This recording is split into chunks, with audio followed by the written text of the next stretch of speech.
स्मृति ईरानी का राहुल गांधी से बड़ा कंपटीशन रहता है। राहुल गांधी सदन में तस्वीर लेकर गए तो स्मृति मैडम भी सदन में तस्वीर लेकर पहुंच गईं। राहुल गांधी जब पीएम मोदी और अडानी की तस्वीर लेकर गए थे तब राहुल गांधी की सांसदी चली गई, घर चला गया, लेकिन फिर भी राहुल गांधी ने कहा कि डरो मत।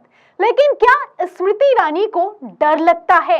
क्या रॉबर्ट वाड्रा के किए गए चैलेंज का असर है कि ईडी ने हाईकोर्ट में जाकर कहा है कि रॉबर्ट वाड्रा को जेल भेजो? तो हाई कोर्ट ने कैसे ईडी को झटका दिया है उस पर आएंगे, लेकिन उसके पहले आपको खबर का बैकग्राउंड फटाफट से बता देते हैं। आपको याद होगा कि भारत जोड़ो यात्रा खत्म करने के बाद राहुल गांधी सदन में गए थे। जब वो सदन में गए थे तो अडानी का मसला उठाया था और एक तस्वीर लेकर पहुंचे थे। तस्वीर में आप देख सकते हैं कि पीएम मोदी हैं और अडानी हैं, एक एयरक्राफ्ट में मौजूद हैं। इस तस्वीर को लेकर राहुल गांधी ने कई सवाल किए थे। इसके बाद कांग्रेस ने आरोप लगाया था कि राहुल गांधी के इन्हीं सवालों के चलते मानहानि का केस खोला गया, राहुल गांधी को 2 साल की सजा हुई और राहुल गांधी की सांसदी छीन ली गई ताकि वो सदन में जाकर अडानी और पीएम मोदी पर सवाल ना कर सकें। अब वो सदन का सत्र खत्म हुआ, दूसरा सदन का सत्र शुरू हो चुका है। मणिपुर के मसले पर चर्चा हो रही है, अविश्वास प्रस्ताव लाया गया है, लेकिन स्मृति ईरानी राहुल गांधी से कंपटीशन करने का मौका कभी नहीं चूकती हैं। मैडम एक फोटो लेकर पहुंची हैं और एक फोटो में आप देख सकते हैं जो इन्होंने तस्वीर पकड़ रखी है, सदन में खड़ी हुई हैं।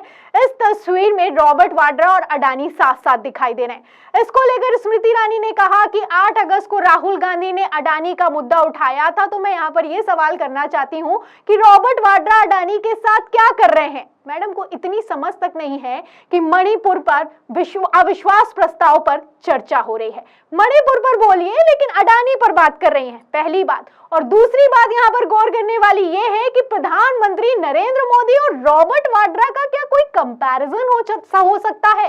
रॉबर्ट वाड्रा कोई पॉलिटिशियन नहीं है, लेकिन स्मृति ईरानी का देखिए कि किस तरीके से राहुल गांधी का मुद्दा हो तो राहुल गांधी की बात हो तो कुछ भी खड़ा कर सकती हैं, कुछ भी कह सकती हैं। फ्लाइंग किस का मुद्दा तो आप जानते ही होंगे। खैर, आपको बता दें कि जब स्मृति ईरानी ये तस्वीर लेकर पहुंची थी तो रॉबर्ट वाड्रा ने लंबा चौड़ा एक पोस्ट लिखा था। इसमें पोस्ट में लिखते हुए स्मृति ईरानी को तगड़ा जवाब दिया था, चैलेंज किया था। क्या चैलेंज किया था? इस चैलेंज को ध्यान से सुनिएगा। देखिए, रॉबर्ट वाड्रा लिखते हैं कि Smriti Irani ji, stop being obsessed with me and misusing my name in parliament. I challenge you to give proof to और stop being fake as you are. यानी कि फेक बनना बंद कीजिए और पार्लियामेंट में मेरा नाम इस्तेमाल मत कीजिए। मैं कोई राजनेता नहीं हूं, आप मेरे नाम का गलत इस्तेमाल कर रही हैं। लंबा चौड़ा पोस्ट लिखा था। लास्ट में यह भी लिखा था कि शेम ऑन यू, यानी कि आपको शर्म आनी चाहिए। इसी पोस्ट में रॉबर्ट वाड्रा ने स्मृति ईरानी को 2 चैलेंज किए थे। अब इसी 2 चैलेंज को लेकर कहा जा रहा है कि यही असर है कि रॉबर्ट वाड्रा को जेल भेजने की तैयारी पूरी कर ली गई है। तो क्या चैलेंज थे वो भी बता देती हूं।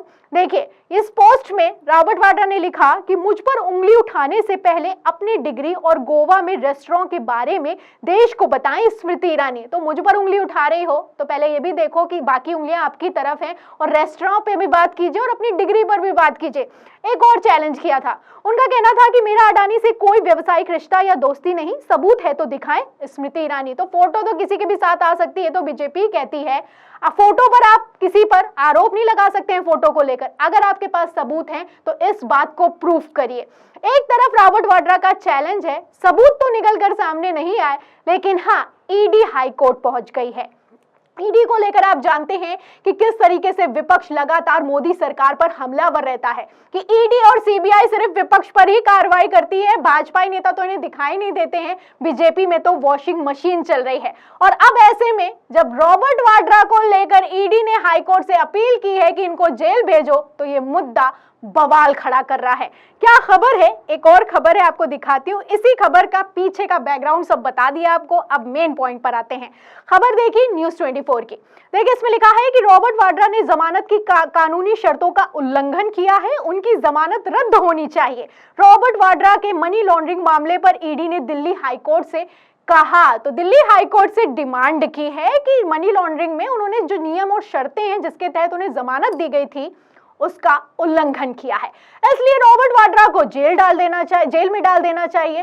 तो हाईकोर्ट ने पूछा कि आपके पास कोई सबूत है, सबूत दिखाइए, ऐसे ही किसी को थोड़ी ना जेल में डाल सकते हैं कि उन्होंने उल्लंघन किया है। एक तरफ स्मृति ईरानी सबूत नहीं दे पा रही, आपने देखा, वहीं दूसरी तरफ हाईकोर्ट में ईडी किसी तरह का कोई जवाब नहीं दे पाई। जब जवाब नहीं दे पाई तो हाई कोर्ट ने कहा, दिल्ली हाई कोर्ट ने कहा कि आपके पास 2 हफ्ते का समय है और इस चीज को प्रूव करिए जो आप ये याचिका लेकर आए हैं। क्या खबर है, क्या कहा है हाई कोर्ट ने, तो आप खबर देखिएगा हिंदुस्तान की। देखिए इसमें लिखा है कि जमानत की शर्तों को उल्लंघन कर रहे हैं रॉबर्ट वाड्रा। हाई कोर्ट ने ईडी को दिया साबित करने के लिए 2 सप्ताह का समय। तो 2 हफ्ते का समय दिया गया है। ईडी ने जब कहा कि रॉबर्ट वाड्रा को जेल में डालिए, इन्होंने जमानत की शर्तों का उल्लंघन किया है, तो हाई कोर्ट ने कहा कि ऐसे कैसे जेल में डाल दें, आपके पास 2 सप्ताह का समय है, इसको प्रूव करिए कि वो जमानत की शर्तों का उल्लंघन कर रहे हैं। आपको बता दूं कि रॉबर्ट वाड्रा के वकील की तरफ से बयान भी निकलकर सामने आया है कि किसी भी तरीके से हम विदेश जाने की तैयारी नहीं कर रहे हैं और कोई शर्तों का उल्लंघन नहीं किया है। तो क्या कथित तौर पर रॉबर्ट वाड्रा को फंसाने की कोशिश की जा रही है? यहाँ पर गौर करने वाली बात यह है कि 2019 का ही केस था राहुल गांधी का। राहुल गांधी ने बयान दिया था जिसमें मोदी चोर को लेकर कहा था, तो कैसे उस केस को खोला गया, कैसे राहुल गांधी को सजा हुई। अब 2019 का केस है रॉबर्ट वाड्रा का और उसको उठाकर कहा जा रहा है कि रॉबर्ट वाड्रा को जेल में डाल दो। तो फिलहाल कितना खेला चल रहा है ये अपने आप में ही समझ में आ रहा है। इस पूरी कार्रवाई पर ईडी जो हाई कोर्ट पहुंची है उस पर, और जिस तरीके से स्मृति ईरानी को चैलेंज किया है रॉबर्ट वाड्रा ने, उस पर आप क्या सोचते हैं हमें कमेंट बॉक्स में जरूर बताएं। और इसी के साथ इस सवाल का भी जवाब बताइएगा कि क्या जो कांग्रेस कहती है कि जब जब मोदी डरता है ईडी सीबीआई को आगे करता है, क्या ये सच साबित होता हुआ नजर आ रहा है? इस सवाल के जवाब में पूरी खबर पर अपनी राय हमें कमेंट बॉक्स में जरूर लिखें। वीडियो को ज्यादा से ज्यादा शेयर करें, सब्सक्राइब बटन दबाएं, बेल आइकन दबाएं ताकि हर खबर की नोटिफिकेशन आप तक पहुंचती रहे। मैं प्रियंका, आप देख रहे थे 4 PM। फिर मिलते हैं अगली खबर के साथ, तब तक के लिए धन्यवाद।